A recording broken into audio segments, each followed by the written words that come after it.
So I'm Tom, or Jack Harlow for some of you. Or Timothy Chalamet. I'm here for a few minutes to talk to you guys about what vulnerability has done in my life.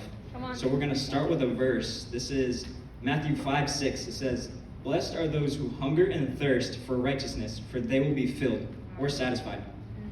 So after I was reading that, I was reflecting on like the formula and the role that formula played in my life. Yeah. And to start, sorry if this saddens the mood a little, but this is part of me getting up here and being vulnerable with you guys.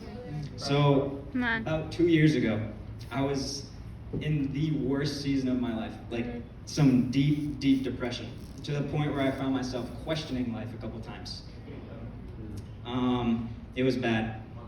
I was in so much pain, and I just had no clue how to process it. And it was progressing, and I had no clue what to do with it. So I became numb, and I just bottled it up, and I started distracting myself. And I was the opposite of that verse we read. I was hungering and thirsting for nothing. I was numb. I was numbing myself. Anyways, during that season of my life, not a soul knew what I was going through or how to help me, and not even me. I didn't even know. I wasn't vulnerable enough with myself to say, I'm not okay. I wasn't vulnerable enough with myself to allow myself to feel. I refused to reflect on what I was dealing with, so I distracted myself. When I needed an escape, I would go do something that satisfied me for a second. Fill in the blanks, you know what it is. So finally, I hit rock bottom, and trust me, that place is not fun. Yeah. But after some time, I spent in that place, and I was hurting, and I was reaching the end of my strength, and I called out to God, and I just told him a very raw prayer. I was like, it was nothing special to it. It was just like, fine, God, I'm not okay, so I'm giving you a chance. And that was it. But my words weren't empty. They were emptying what I had bottled up.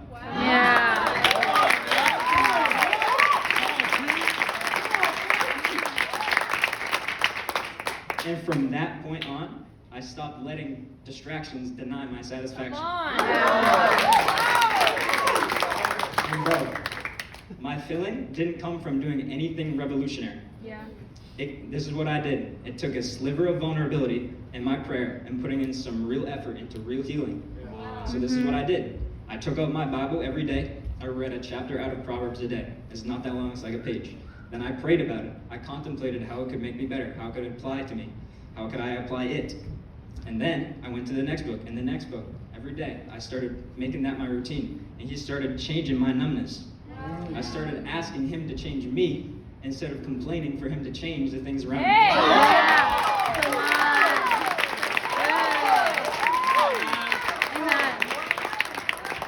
And from that point, he replaced my numbness with passion and satisfaction. I live with passion, and I look back and I'm like, dang, I'm thankful for that season of my life, because it made me who I am now. He trained me, he built me up. Okay, so back to the verse. It's in Matthew 5:6. It says, "Blessed are those who hunger and thirst for righteousness, for they will be satisfied." So 2 words that stuck out to me when I read that first. It was righteousness and satisfied. So what on earth is righteousness? Because righteousness is not something you just wake up and have. I'm going to tell you what righteousness is. Righteousness is the pursuit of pleasing God with 4 C's. So if you're taking notes, write these down. This is the first C. Pursuit of pleasing God with your character. This is the first C. Second C. Pursuit of pleasing God with your communication. So with your mouth. Third C. Pursuit of pleasing God with your conduct, with your actions.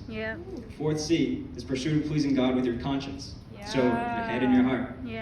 So in conclusion, righteousness requires pursuit. I'm going to give you the verse that told me that, not just spewing nonsense. James 2:24 says, "You see that a person is considered righteous by what they do or what they pursue, and not by faith alone." And to clarify, righteousness is not about being perfect, it's about pursuing. So now, how on earth do I start being righteous? This is how. The Bible tells us. It says in 2 Timothy 3:16, "All scripture is God-breathed and useful for teaching, rebuking, correcting, and training in righteousness." That's what we do. So that's my challenge for you guys today, is read the Bible. Yeah. Start training in righteousness. Let God take care of the chaos around you. Yeah. Allow Him to satisfy you. Yeah. Allow yourself to express. Allow yourself to feel. Because God showed me what a sliver of my vulnerability could do for my healing. Come on. So imagine what He can do for you guys. Come on. Yeah.